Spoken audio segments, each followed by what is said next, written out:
सब का पहिरीं तव्हां ॾिसो त पंहिंजे टैक्स जा पैसा कींदा लीलाम थियनि हराम थियनि। पारां जेको मुख़्तलिफ़ वक़्तनि ते मुख़्तलिफ़ टाइमनि ते मंशियात जी रोकथाम मंशियात जे ख़ात्मे लाइ मुख़्तलिफ़ जेके आर्डर बि पास कंदो रहियो, SSPनि खे हिदायतूं बि ॾींदो रहियो, मगर अफ़सोस जहिड़ी ॻाल्हि आहे उन बावजूदि मिपुखार डिवीज़न जे अंदरि मंशियात तमामु वॾे पैमाने ते हली रही आहे, मगर पुलिस रोकण बदिरां जेको आहे पुलिस मंशियात फ़रोशनि सां ॿुट बणियल आहे। अहिड़ी तरह हिन वक़्तु उमरकोट ज़िले जी तव्हांखे सूरत ॿुधाईंदासीं। उमरकोट ज़िले जे अंदरि हिन वक़्तु 14 लख खां वधीक आबादी रखंदड़ जेको ज़िलो आहे, जंहिंजा सभई तालुका, जंहिंमें तालुको पिथोरो, तालुको सामारो, तालुको कुंडरी ऐं उन खां अलावा भर पासे वारा इलाइक़ा या उमरकोट तालुको जेको शहर ज़िले जो हेडक्वार्टर वारो शहर मंशियात जो गढ़ भरियल आहे, जंहिंमें सभई नशा आइस खां करे हीरोइन खां करे चर्च खां करे अफ़ीम खां करे मैनपुरी गुटका सफ़ीना जो कारोबार तमामु उरूज ते पहुतल आहे।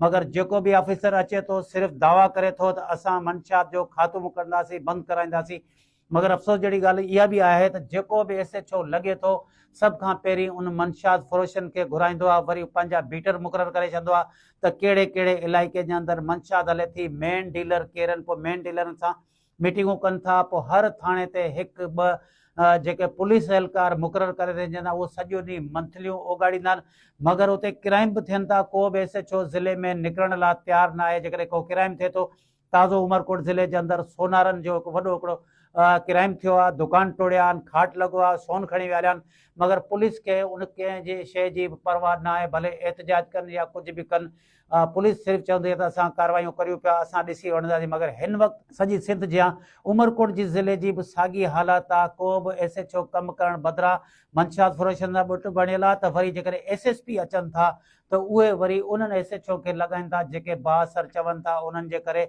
मंशियात रोकी न सघी आहे। हिन वक़्तु जॻह जॻह ते जेके नंढा मुनी गुता क़ाइम आहिनि, अहिड़ी नमूने सां मुख़्तलिफ़ मंशियात जेका आहे उहा हली रही आहे, मगर पुलिस उते चाहे CI इंचार्ज हुजनि चाहे थाणनि जा SHO हुजनि, रोकण में बिल्कुलु नाकाम विया आहिनि। इन सॼी सूरत ताज़ो जेको आहे कुंडरी खां जेको चूंडियल MPA नवाब तैमूर टालपुर पारां पूर्ण ज़िले में मंशियात जो ख़ात्मो ऐं उन खां अलावा ज़िले में वधंदड़ मंशियात ऐं SSP ते इल्ज़ाम हयो आहे त मंशियात तमामु घणी हली रही आहे ऐं उन में SSP पाण इनवाल आहे। ॿिए तरफ़ वरी अॻूणो MNA लाल माली जो चवणो आहे त हिननि खे जंहिंमहिल इलेक्शन जीतनि था उन महिल SSPनि खे घुराइनि था, मगर हाणे इल्ज़ाम था आणनि।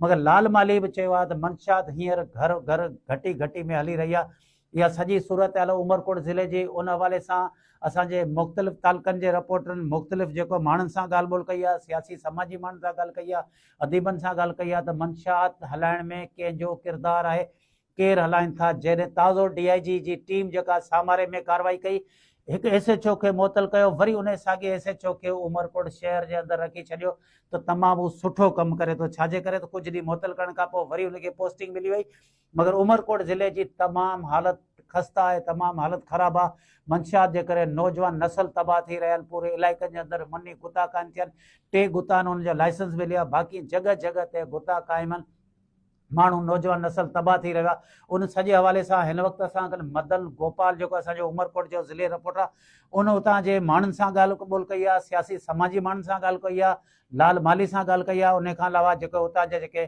सियासी अॻुवान आहिनि उन्हनि सां बि ॻाल्हि ॿोल कई आहे। अचो त उन हवाले सां मदन गोपाल जेका ॻाल्हि ॿोल कई आहे।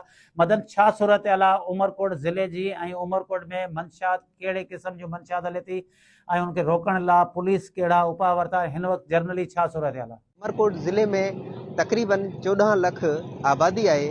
हिन वक़्तु अमरकोट ज़िलो जेका मंशियात जे वर चढ़ी वियो आहे। अमरकोट में मुख़्तलिफ़ क़िस्म जूं जेके ज़हरीलियूं शयूं आहिनि उहो सरेआम हली रहियूं आहिनि। ईअं त तक़रीबन सभु मंशियात सिहत लाइ हानिकार आहे, पर जेका ख़तरनाक नशो आहे उहो आइस आहे। जेका आइस अमरकोट में मुख़्तलिफ़ गलियुनि में वापराइजे पई, सरेआम वापराइजे पई। अमरकोट जे मुख़्तलिफ़ स्कूलनि जे भर में जेके मवाली आहिनि पंहिंजा अॾा क़ाइमु जंहिं करे छॾिया आहिनि। तइलीम जे हवाले खां पूरी सिंध में अमरकोट ज़िलो टॉप ते आहे, जिते सिंध जे मुख़्तलिफ़ ज़िलनि जा माण्हू अमरकोट में पंहिंजा ॿार मोकिलींदा आहिनि हिते तइलीम पिराइण लाइ। पर हिते बदनसीबी आहे, पुलिस जी सरपरस्ती में सरेआम मंशियात हले पई। हिते वाइन शॉप जेके आहिनि सरकार पारां हू 3 आहिनि, जंहिंखे लाइसेंस जारी कयो वियो आहे। पर हिते मुख़्तलिफ़ गलियुनि में हर चौराहे ते हर गली में अव्हांखे मुनी गुतो जेका आहे उहा गैर क़ानूनी आहे, हू 100 खां मथे मुनी गुता आहिनि उहो हलाइनि था। उन खां पोइ चर्स आहे, हेरोइन आहे, मुख़्तलिफ़ ज़हरीली शयूं आहिनि उहे सरेआम हली रहियूं आहिनि। इन हवाले खां असां सियासी समाजी धुरियुनि सां ॻाल्हि ॿोल कंदासीं त हुननि जो छा मौक़िफ़ आहे। जी, असां हिन वक़्तु